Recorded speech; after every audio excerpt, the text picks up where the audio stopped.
Hello students. आज हम unit start करेंगे। Unit number 9 that is known as the coordination.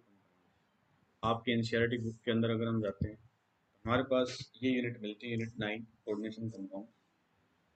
और ये यूनिट एग्जामिनेशन व्यू से काफ़ी इम्पोर्टेंट है और इसके काफ़ी अपने ऑब्जेक्टिव्स हैं, जिसके बिहाफ पे इस यूनिट को हमें एग्ज़ाम के हिसाब से भी और कंपटीशन एग्ज़ाम के हिसाब से भी हमें इसको स्टडी करना होगा। तो एक बार हम बेसिक के ऊपर आते हैं, क्या है इसके अंदर, किस तरह से है। अगर हम इस कंप्लीट फर्स्ट पैराग्राफ को अगर हम ध्यान से देखें तो इस यूनिट के काफ़ी इम्पोर्टेंट फैक्टर्स के बारे में बता रखा है कि किस तरह से यूनिट इम्पोर्टेंट है। तो हमारे पास आज यूनिट है, unit number 9 coordination compound. That's the lecture first and unit 9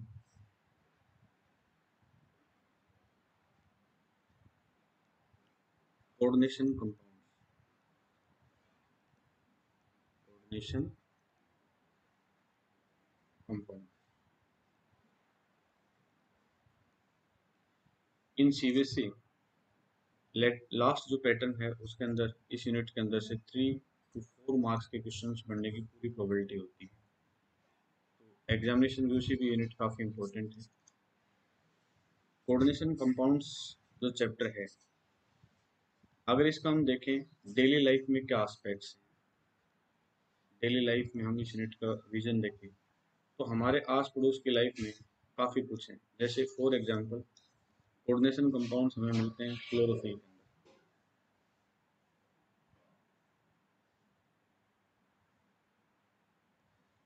chlorophyll chlorophyll हमें सभी को पता है कि लीफ के अंदर प्रेजेंट है और जो फोटोसिंथेसिस का कार्य करता है। फोटोसिंथेसिस इट मीन्स काफ़ी बड़ा फैक्टर है। क्लोरोफिल कॉम्प्लेक्स होते हैं, वो कोऑर्डिनेटेड कॉम्प्लेक्स होते हैं। अगर हम बात करें विटामिन B12, इसके अंदर भी सेंट्रल एलिमेंट कोबाल्ट प्रेजेंट होता है। क्लोरोफिल का सेंट्रल एलिमेंट मैग्नीशियम प्रेजेंट होता है। And third we are taking the example of haemoglobin और इसका सेंट्रल एलिमेंट आयरन होता है। आप देख सकते हैं तीनों के तीनों कॉम्प्लेक्स ऐसे कॉम्प्लेक्स हैं। क्लोरोफिल ऑल द प्लांट्स, अगर क्लोरोफिल ना हो तो जो प्लांट लाइफ है उसकी हम इमेजिनेशन नहीं कर सकते। And if haemoglobin is not present that animal life, उसकी इमेजिनेशन नहीं की जा सकती। इन सब फैक्टर्स को अगर हम देखते हैं तो कोऑर्डिनेशन कंपाउंड्स का हमारी लाइफ के अंदर काफ़ी इंपॉर्टेंट रोल है। Let's we start. What are the basic concepts of coordination compounds? अब हम स्टार्ट करते हैं। These the general aspects of coordination compounds. Now we have studied about unit 9 coordination compounds.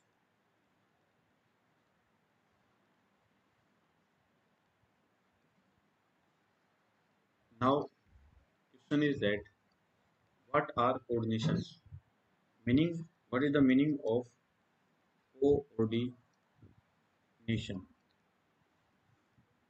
If we understand about meaning of coordination, the coordination word emerge from coordinate.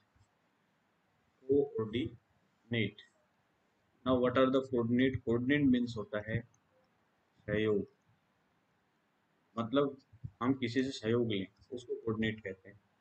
Now in chemistry coordination word have a special type of bond that is known as the coordinate bond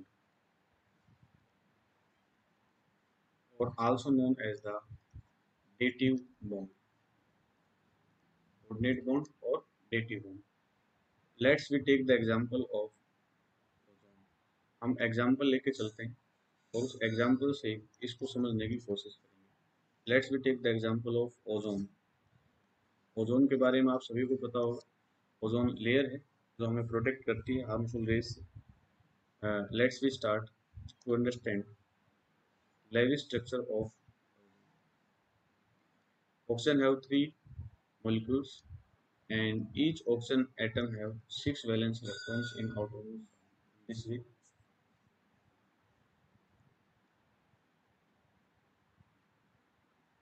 This is the one oxygen atom, this is the second, and this one the third. Now according to the Lewis concept, अगर हम concept देखें, Lewis concept की बात करें, each atom have the tendency to complete the octet. Now first oxygen complete its octet. कैसे octet को first oxygen complete करेगी, इस बात को देखने के लिए हम आते हैं. Now we have seen that this oxygen atom complete its octets by sharing of electrons, and second oxygen atom also sharing of electrons. So both atoms will form a special type of bond that is known as the covalent bond. Special type of bond that is known as the covalent bond. But third oxygen atom, how complete its octet? It complete octet by sharing of electrons.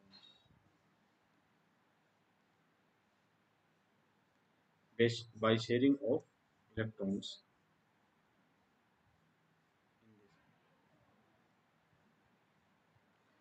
This type of bond is known as the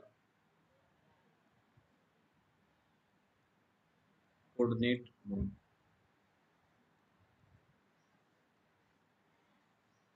Now question is that what is the meaning of coordinate? अब आप यहाँ देख सकते हैं ये electron pair यहाँ है और ये इलेक्ट्रॉन पेयर यहाँ भी है. हमने क्या कहा था, कोऑर्डिनेट मीन्स होता है सहयोग. मीन्स सामान तो इसका है लेकिन यूज 2 और 3 के बीच में हो रहा है, काउंट दोनों के बीच में हो रहा है. इसी को ही कोऑर्डिनेट या सहयोग बोलते हैं. This bond is known as the coordinate bond. Now how we can define the coordinate bond? We give the special definition. A bond which have which have a common electron pair electron pair in which one atom donates its electron pair to other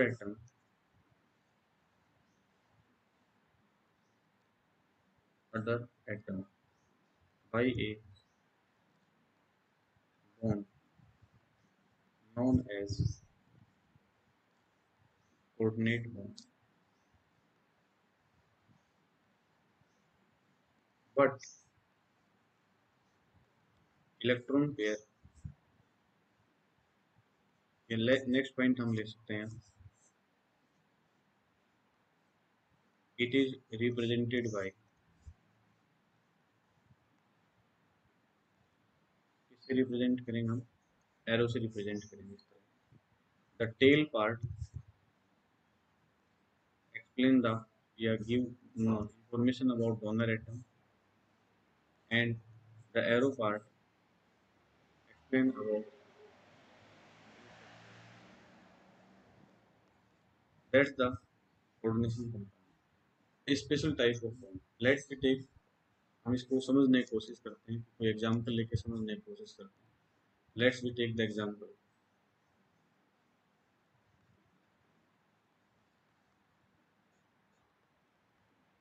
K4 FeCN. This is example of coordination compound. Now इसके अंदर अगर हम ध्यान से देखेंगे, if we draw the structure, then we are getting such type of structure. Iron is the central metal present in the center, and these are the ligands which are attached with the central metal by a special type of bond. इन सभी के पास electron pair present and they are attached with the central metal with a special type of bond. अभी हमने पढ़ा था coordinate bond. ये इस तरह से इसके साथ स्पेशल टाइप का बॉन्ड फॉर्मेशन करते हैं, कोऑर्डिनेट बॉन्ड फॉर्मेशन करते हैं. That's known as the coordinate bond.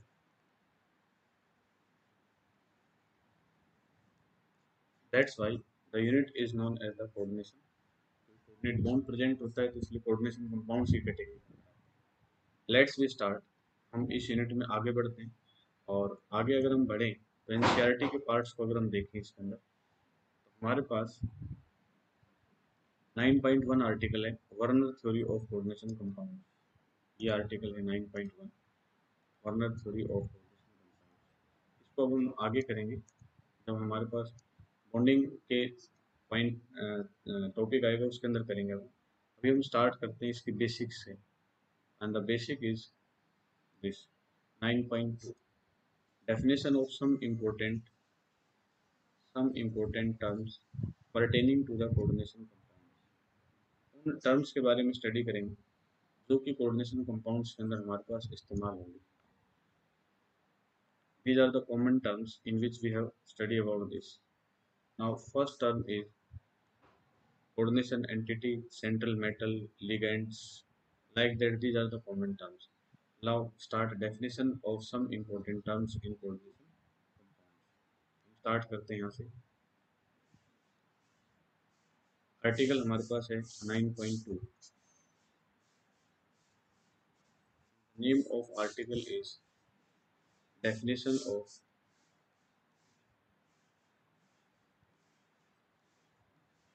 some important terms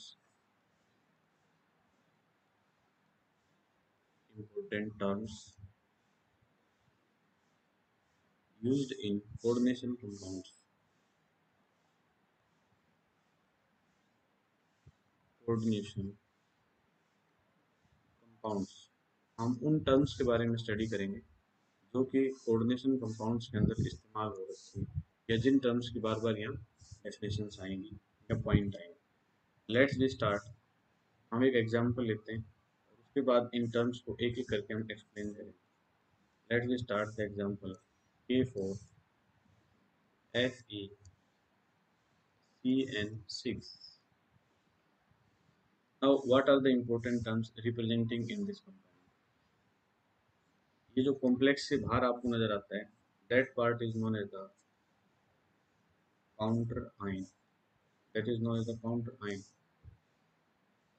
That part is known as the central metal। इस इन जो स्मॉल ब्रैकेट्स के अंदर मौजूद है यहाँ से यहाँ तक, इसको हम नाम देते हैं ligand. Pronunciation according to region अलग अलग हो सकती है। लिगेंड्स भी कहते हैं, लीजेंड भी कहते हैं। And this part is known as the complex coordination entity.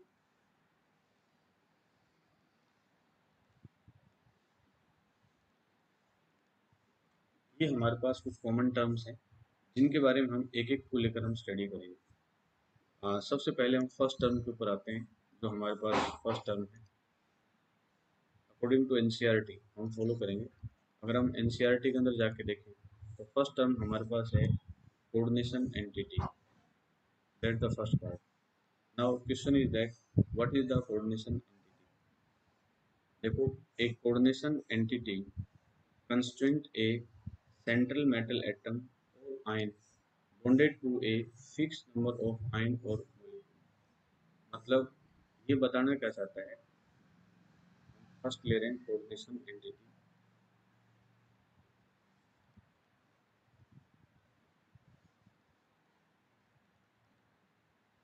ये कहना चाहता है कि हम जो हमारे पास ऊपर एग्जांपल है उसी को अगर हम फॉलो करें, K4FeCN6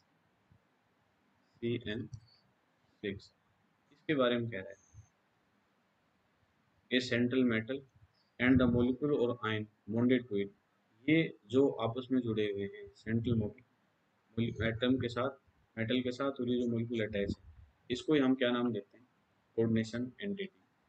एक coordination entity constraint a central atom को शामिल कर लिया, और क्या लिया इसके साथ, और ion bonded to a fix number of molecule. इस केस के अंदर अगर हम देखें तो जो ब्रैकेट के अंदर बंद है, बड़ी ब्रैकेट के अंदर सेंट्रल मेटल और इसके साथ अटैच है। इस केस में देखें हम सेंट्रल मेटल, और ये इस केस में देखें हम central metal, this is the central metal and all atoms are bonded central atom. तो हम क्या कह सकते हैं, जो बड़े ब्रैकेट के अंदर जो बंद होता है कंटेंट, सेंट्रल मेटल होती है और उसके साथ एटम अटैच होता है, उसको हम कोऑर्डिनेशन एंटिटी। और B part, that's known as the central atom और आयन। इसको सेंट्रल एटम और आयन होता है। तो ये क्या होता है, इसके अंदर हम क्या करते हैं, इसको लेकर हम क्या कंसेप्ट हैं, तो उसके ऊपर आते हैं हम। नाउ सेकंड पार्ट हम लेते हैं इसके अंदर, सेंट्रल एटम।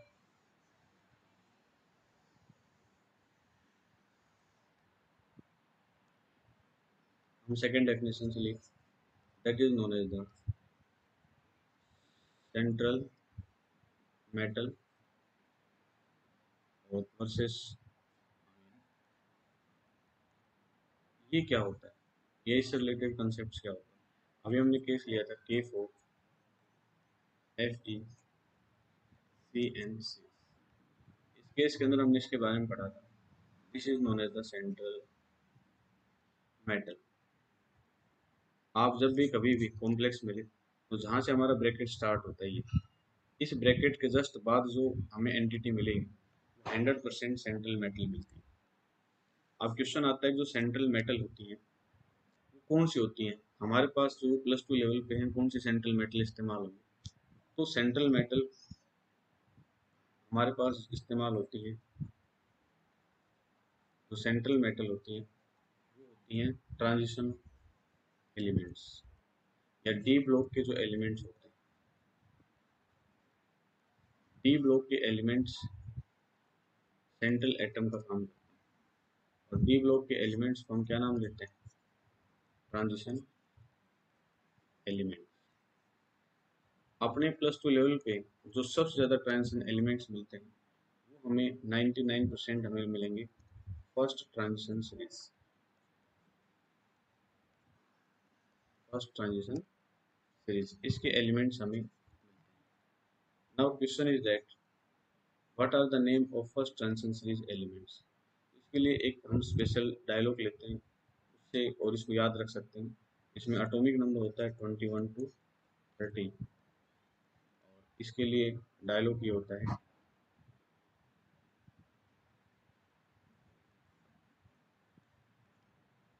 सिर्फ तुम दुआ कर लो मुझसे, फिर कोई नहीं कहेगा जानवर। ये एक हमने डायलॉग बना रखा है। इस डायलॉग से हम इसको आइडेंटिफाई कर सकते हैं कि इसके अंदर किस तरह का हो सकता है।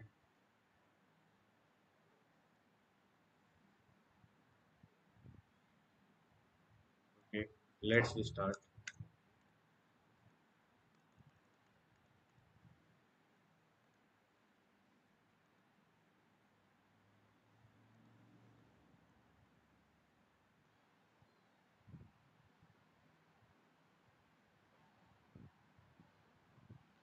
सिर्फ तुम दुआ कर लो मुझसे, फिर कोई नहीं कहेगा जानवर।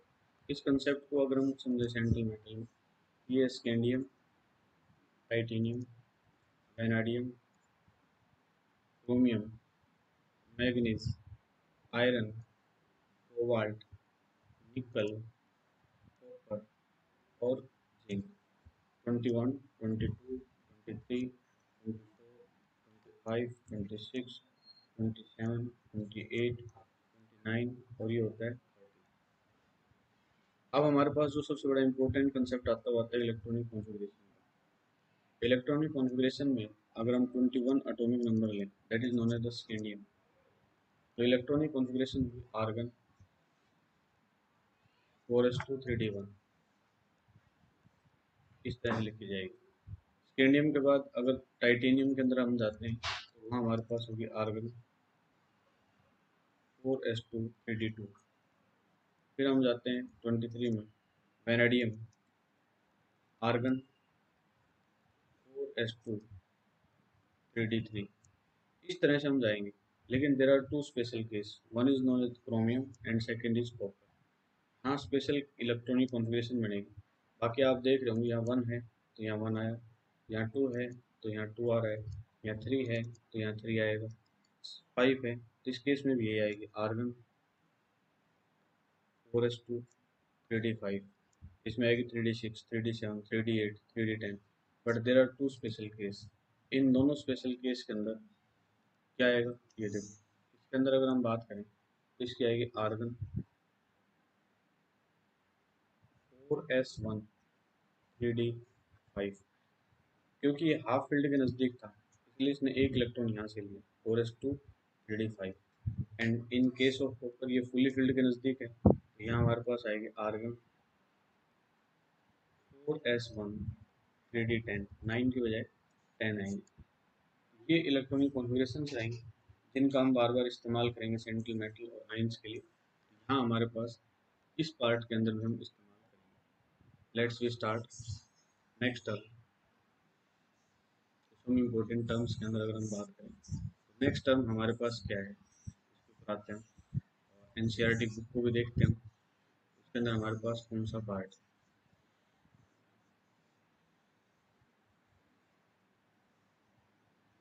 अगर हम एनसीईआरटी बुक को देखें तो अभी हमने पढ़ा सेंट्रल एटम और in coordination entity the atom which a fix number of ion are bounded, इसके साथ फिक्स नंबर ऑफ आयन in a definite geometrical arrangement around it is called central atom और ion.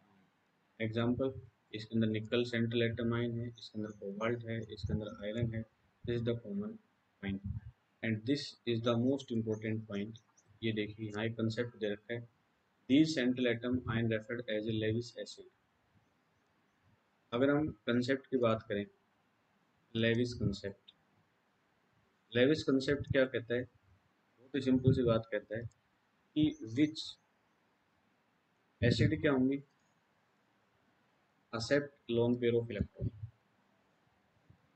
accept lone pair of electron। Base क्या होते हैं, donate loan pair of electron, loan pair of electron. क्योंकि यहाँ क्या हो रखा है, सेंट्रल मेटल एक्सेप्ट कर रहा है इसलिए इसको लेविस एसिड भी कह सकते हैं। एक नंबर का ऑब्जेक्टिव क्वेश्चन हमारे पास एग्जाम में मिल सकता है। Now come to the third, that is known as the ligands. इस पार्ट को पढ़ाते हैं और लिगेंड्स के बारे में जानने की कोशिश करते हैं, what are the ligands. Let's now next one is known as the ligand।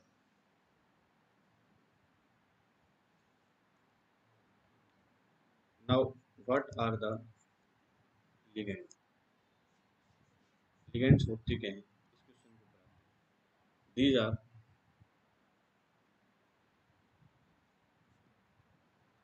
atom, group of atom। These are atom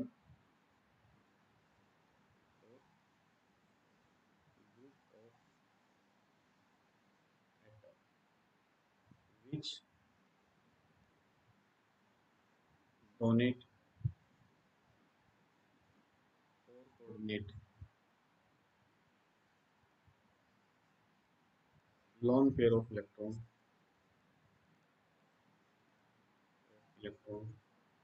with central metal।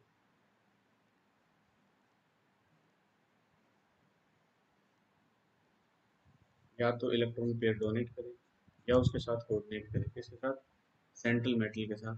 उसको हम क्या नाम देंगे, लिगेंड्स का नाम देंगे। ठीक है, लेट्स वी स्टार्ट। इसको हम एक बार समझने की कोशिश करते हैं।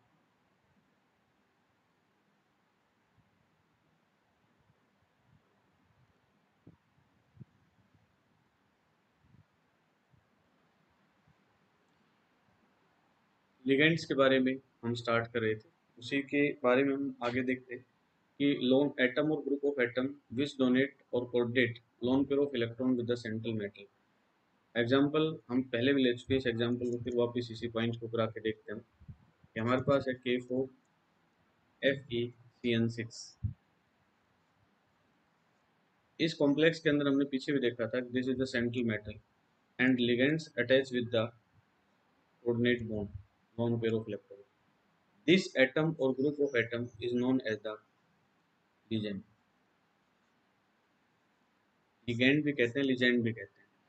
Okay, Now types of ligands. Types of ligand. Ligand are of following types. First one is known as the unidentate ligand. Unidentate ligand. Second, bidentate ligand.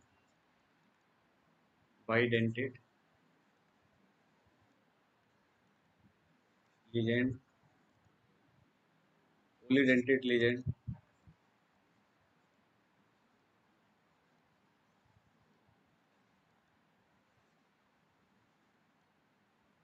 And fourth is known as the ambident ligands. Ambident.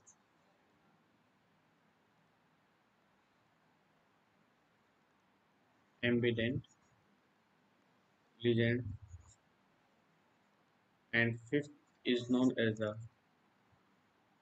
chelating ligands. These are the following types of ligands we have studied: unidentate, bidentate, polydentate, ambident और chelating. These are the common ligands और most important. Examination में examiner भी यहाँ से काफी पूछेगा और आगे हमें इसके ऊपर काफी कंसेप्ट मिलने वाले हैं. Let's we start study about the different types of ligands. First, we take the example of unidentate ligands. Let's we start. We study about unidentate ligands.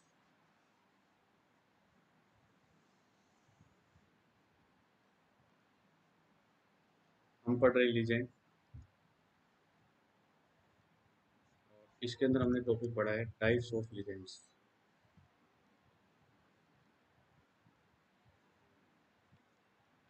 In types of ligands, we have studied about the first ligand. Now, what is the name of first ligand? Unidentate ligand. Unidentate ligands. Now, what are the unidentate ligands? These are those ligands, those ligands which have one donor atom. जिसके पास एक donor atom. Example लेते हैं K4FeCN6. That is the common example. इस case में देखें तो iron के साथ जब साइनाइड अटैच होता है तो इसके पास एक डोनर एटम होता है, one time attachment. Now second is known as the, second क्या होगा हमारे पास? Bidentate ligand.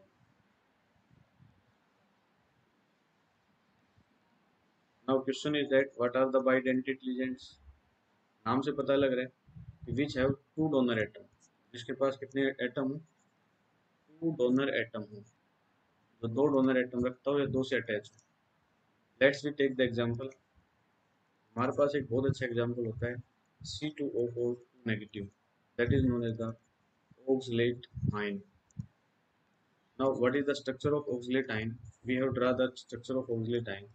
We have seen that oxalate ion have two oxygen atom. This oxygen atom also donate and this oxygen atom also donate. It is also represented as OX. So during bond formation, like that, it's a metal, and we have the oxalate ion OX. Now OX ion is attached in this way. ऐसे represent करते हैं. इसका मतलब है OX ने अपना एक donor atom यहाँ से और एक डोनर एटम यहाँ से जोड़ के मेटल के साथ जोड़ा हुआ है. Polydentate. Second one example. We are also taking second one example, that is known as the ene. En small से लिखा जाता है. फॉर्म होती है ethane 1,2-diamine. 1,2-diamine. Now what is ethane? This is known as the ethane and this is known as the diamine. Diamine मतलब इसके पास दो group present. This one, this one. Now what is the structure of this compound? CH2, CH2, NH2, NH2. In this case we have seen that this oxygen atom also donate and this oxygen atom also donate. But so during writing the compound, a metal En is represented in this way. मीन्स E N के दो donor atom होते हैं और दोनों donor atom central metal से ऐसे correct. We have studied about the unidentate ligand, bidentate ligand. Let's we take the third example, that is known as the polydentate ligand. अगर हम टाइप्स ऑफ लिगेंड में आते हैं और फिर अगले पॉइंट पे आते हैं तो वो हमारे पास है polydentate ligand.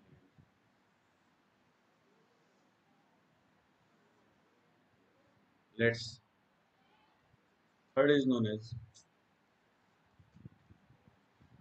polydentate ligand.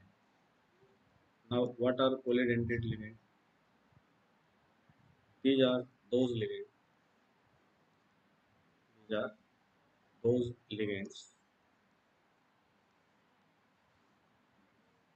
which have more than two donor atoms. More than two donor atoms. कहता है जिसके पास दो से ज़्यादा डोनर एटम हो उसको हम क्या कहेंगे? पॉलीडेंटेट लिगेंड कहेंगे। एग्जाम्पल हम लेते हैं E D T A, ethylene diamine tetraacetate ion, ethylene diamine tetra acetate ion. NCERT के अंदर अगर हम चलते हैं, एनसीईआरटी में स्पष्ट ही दे रखा है लिगेंड्स के बारे में कि the ions which bound to the central atom or ion in the coordination entity are called ligands. These may be chlorine ion, H2O, NH3, large molecules हो सकते हैं। अब हमारे पास एक एक दे दिया था। फर्स्ट हमें क्या दिया था? When ligand bounded to central atom single donor atom, उसको हम यूनिडेंटेट कहेंगे। सेकंड क्या दे दिया हमें? When ligand bound to two donor atom, उसको हम क्या कहेंगे? डाइडेंटेट कहेंगे। ये इसका एग्जांपल है। ईएन मैंने बताया था, ऑक्सीलेट आयन मैंने बताया था। एंड थर्ड कि एटम्स सेवरल डोनर एटम्स, जिसके पास एक से ज़्यादा डोनर एटम होंगे उसको हम क्या नाम देंगे? पॉलीडेंटेट। और इसका सबसे अच्छा एग्जांपल है ईडीटी। ये देखो, इथाइलिन डायमीन टेट्राएसिटेट, इसको इस तरह समझ सकते हैं। Ethylene methyl diamine NH NH tetra acetate, acetic acid के कितने होने चाहिए? चार। तो हमारे पास जो टेट्रा एसिटेट आयन है वो एस्टिक एसिड का है CH2 COO negative, CH2 COO negative, CH2 COO negative, CH2 COO negative. देखो इसमें डोनर एटम कितने हैं? अगर कोई हमसे इसके अंदर number of donor atom find out करवाने की कोशिश करे, हम क्या बताएंगे? एक डोनर एटम, दो, तीन, चार, पाँच, छः। There are the six donor atoms, six donor atom in EDTA. So it is known as the polydentate ligand, इसलिए इसको polydentate ligand कहते हैं। जो हमारे पास फिल्टर इस्तेमाल करते हैं RO वगैरह के अंदर, उनके अंदर फिल्टर्स के अंदर EDTA का इस्तेमाल काफ़ी अच्छे लेवल पे होता है। Let's we take the next example, ambident ligand. अभी हमने टाइप्स ऑफ लिगेंड स्टडी कर रहे हैं, तो आते हैं अपने अगले पार्ट के ऊपर आते हैं, that is known as the ambident ligands. Part पे आते हैं,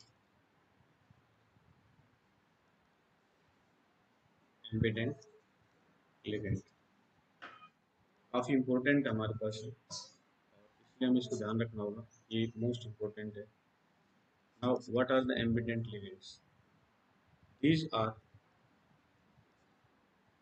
these are those unidentate ligand, unidentate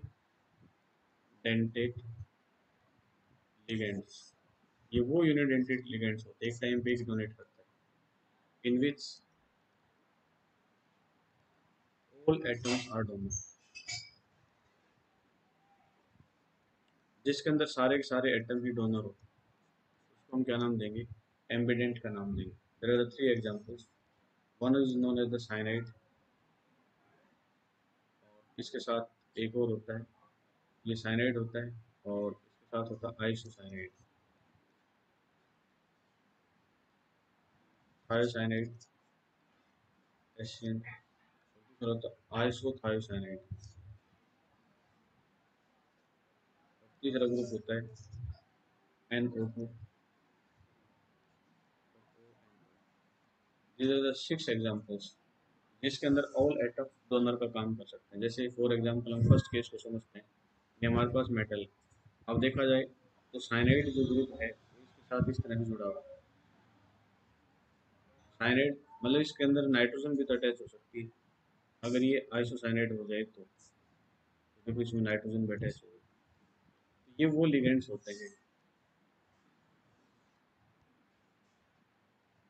These are those ligands in which all atoms are donor। इसके अंदर कार्बन भी डोनर था, इसके अंदर डोनर था, नाइट्रोजन भी डोनर। इस तरह से हम इसको कर सकते हैं। ठीक है, लास्ट में हमारे पास आता है fourth example, that is known as the chelating ligand.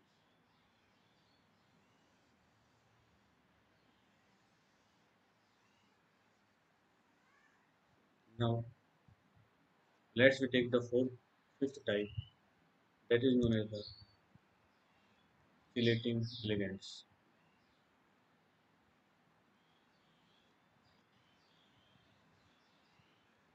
Now question is that what are the chelating ligand.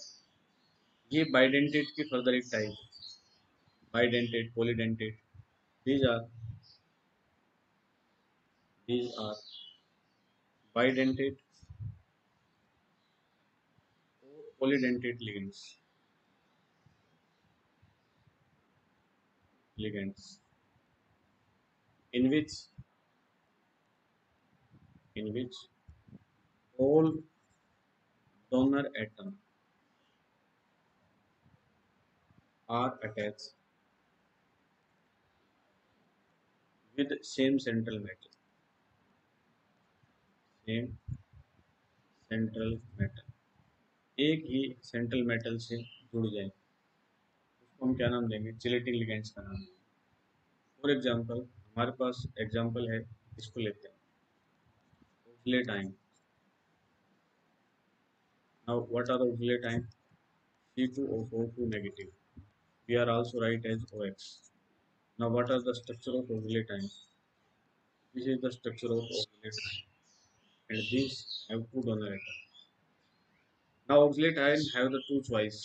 First choice is that this donor atom attached with the one central metal M1 and this attached with another central atom M2। अलग अलग से भी attach हो सकता है, लेकिन कहता है कि अगर ये एक ही सेंट्रल मेटल से अटैच हो जाए, दोनों दोनों डोनर एटम एक ही मेटल से अटैच हो जाए, ऐसी कंडीशंस क्रिएट होती है। ऐसी कंडीशन में हम क्या नाम देते हैं, चिलेटिंग लिगेंड। नेक्स्ट क्वेश्चन, सबसे इम्पोर्टेंट पॉइंट है, जो नोटिंग पॉइंट है, नोट करने वाला एग्जाम काफी इम्पोर्टेंट पॉइंट आता है हमारे पास, कि हमारे पास क्वेश्चन पूछा जाता है चिलेटिंग इफेक्ट।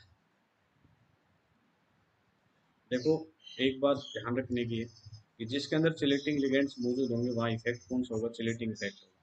और चिलेटिंग इफेक्ट कॉम्प्लेक्स को ज़्यादा स्टेबल करता है, दैट्स द इम्पोर्टेंट पॉइंट। तो chelating effect due to chelation, due to chelating ligand, complex are more stable, complex are more stable, so it's known as chelating effect. इस तरह के effect को हम क्या नाम देते हैं, चिलेटिंग इफेक्ट का नाम देते हैं।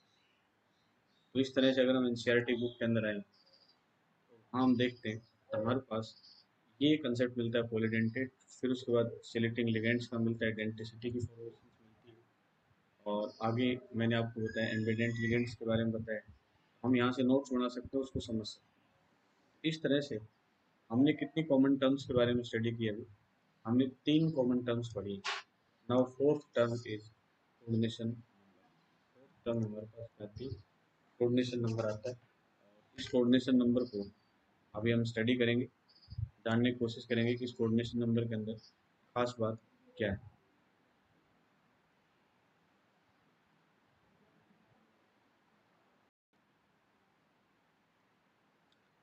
बेटे हमने इसके बारे में पढ़ा, ऑक्सीलेटिंग लिगेंड्स के बारे में पढ़ा। और अगला हमारा जो टॉपिक है वो है हमारे पास कोऑर्डिनेशन नंबर। तो इसको हम नेक्स्ट जो लेक्चर होगा उसके अंदर हम पढ़ेंगे कोऑर्डिनेशन नंबर। आज तक जो हमने पढ़ा है यहाँ तक, यही हमारे लेक्चर फर्स्ट के अंदर है, और लेक्चर सेकंड के अंदर इससे आगे हम पढ़ेंगे। थैंक यू, धन्यवाद।